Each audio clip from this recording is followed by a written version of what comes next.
ভাবেন সর্বশেষ যেই লোকটা কবরে যাবে শেষ হতে পারে তাকে কবরেই থাকতে হবে 40,000 বছর। তো এখন যারা মরতেছে তারা কবরে আছে আজকে কত বছর? নবীজি সাল্লাল্লাহু আলাইহি সাল্লামের জামানায় যারা মারা গেছে তারা আজকে কতদিন কবরে? ওই নূহ আলাইহিস সালামের জামানায় যারা মারা গেছে তারা আজকে কতদিন কবরে?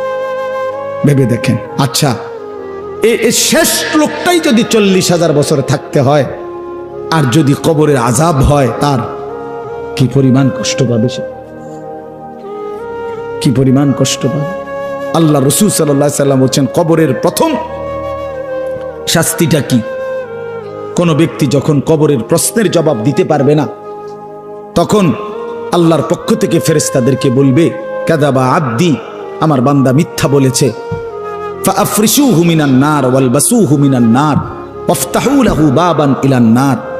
আল্লাহ বলবে ফেরেশতাদেরকে, ফেরেশতারা আমার এই নাফরমান বান্দার কবরের মধ্যে জাহান্নামের বিছানা বিছিয়ে দাও, আগুনের পোশাক পরিয়ে দাও, আর জাহান্নাম বরাবর তার জন্য একটা দরজা খুলে দাও।